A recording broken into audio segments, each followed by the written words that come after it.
Et oui, l'intelligence artificielle, ça peut être tout un art. Et on peut même parler de musique d'intelligence artificielle. Vous allez tout nous dire, Anissé. Merci d'être avec nous. Parce que on peut imaginer qu'un jour, des robots fassent de la musique. Ça existe déjà. On s'en doute un petit peu. On nous le dit pas. On nous le dit pas. Mais ça existe et vous allez nous le prouver. Oui, parce qu'aujourd'hui, il n'y a plus besoin d'avoir un talent fou pour créer un tube, pour composer un tube. Aujourd'hui, il existe des tas d'outils qui sont capables d'aider les musiciens en manque d'inspiration. D'aider, c'est gentil, peut-être à leur place même. Non, Voilà. ça c'est autre chose. C'est extrêmement simple. On choisit son style de musique. Si on veut de l'électro, si on veut du hip-hop, etc. On choisit même son inspiration. Bruno Mars, par exemple. On choisit, est-ce qu'on veut quelque chose de gai? On règle, est-ce qu'on veut quelque chose qui est très proche des musiques qu'on connaît déjà? Est-ce que c'est dramatique ou pas? Et après, on lance et l'intelligence artificielle va jouer le morceau. Écoutez, là, c'est une chanson d'amour. Donc il n'y a pas de paroles, évidemment. Non. Parce que ça, c'est le compositeur qui va avoir les paroles. Mais on a une mélodie. En fait, ce qu'il a fait, c'est qu'il a analysé des milliers, des millions de tubes les 60 dernières années. Et il a compris comme ça quelle était la recette pour fabriquer une mélodie qui marque, qui percute. Et il est capable comme ça de les composer à la demande. Bon, mais c'est vrai que ça ressemble à la réalité. Je veux dire, des musiques comme ça, on en entend tout le temps, même au kilomètre. Hein, ça existe.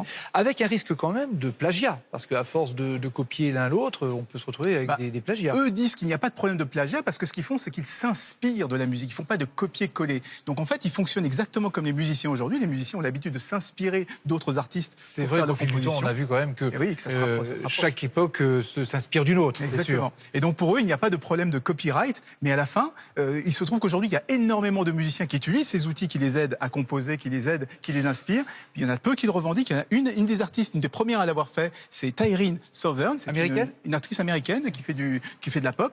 Et elle a revendiqué, elle utilisait ces outils pour composer son album. Mais évidemment, à la fin, il y a toujours quand même une voix humaine. Il y a des humains qui font évidemment les instruments, qui jouent les instruments. Et le fait qu'elle le revendique, ça n'a pas nuit à sa réputation. Elle a connu le succès malgré tout. Ça lui a donné même plutôt un petit coup de pouce médiatique. Tant mieux. De là à avoir quand même des robots musiciens, on n'en est peut-être pas là quand même tout à fait. Eh bien, détrompez-vous. Détrompez-vous. Il se trouve que le Georgia Institute of Technology a inventé un robot qui est capable, écoutez, qui est capable d'improviser et d'accompagner des musiciens de jazz.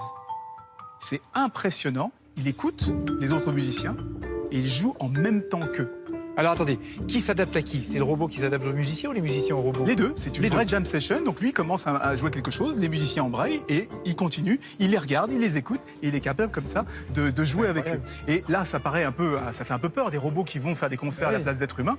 Mais cette technologie de Georgia Institute of Technology, elle a servi à un jeune batteur qui était amputé, qui a eu un accident, qui a été amputé du bras. Et donc, il ne pouvait plus faire de batterie, donc il s'est fait une prothèse un peu rapidement. Les chercheurs lui ont adapté cette prothèse avec des technologies d'intelligence artificielle. Et aujourd'hui, sa prothèse lui permet de suivre son autre bras. Et il peut comme ça jouer en concert, en direct, avec d'autres musiciens. C'était sa passion. Hein. Il avait peur que son accident le bloque. Et à quand le robot qui signera un contrat avec une maison de disques? Ça, c'était hier. Hein, c'était hier, c'était il y a quelques jours. Il y a un robot qui a signé 100 albums avec une grande major de disques. Mais bon, c'est de la musique électronique. C'est la musique de relaxation. Oui, voilà, qui est d'accompagnement. Voilà, c'est pas encore des tubes. Et il a un nom, ce robot, d'artiste? Pas encore? Non, il n'a pas encore. Faudra qu'on lui en trouve un, le concours est lancé. Merci Anissé. Et tout de suite, on retrouve l'actualité des régions.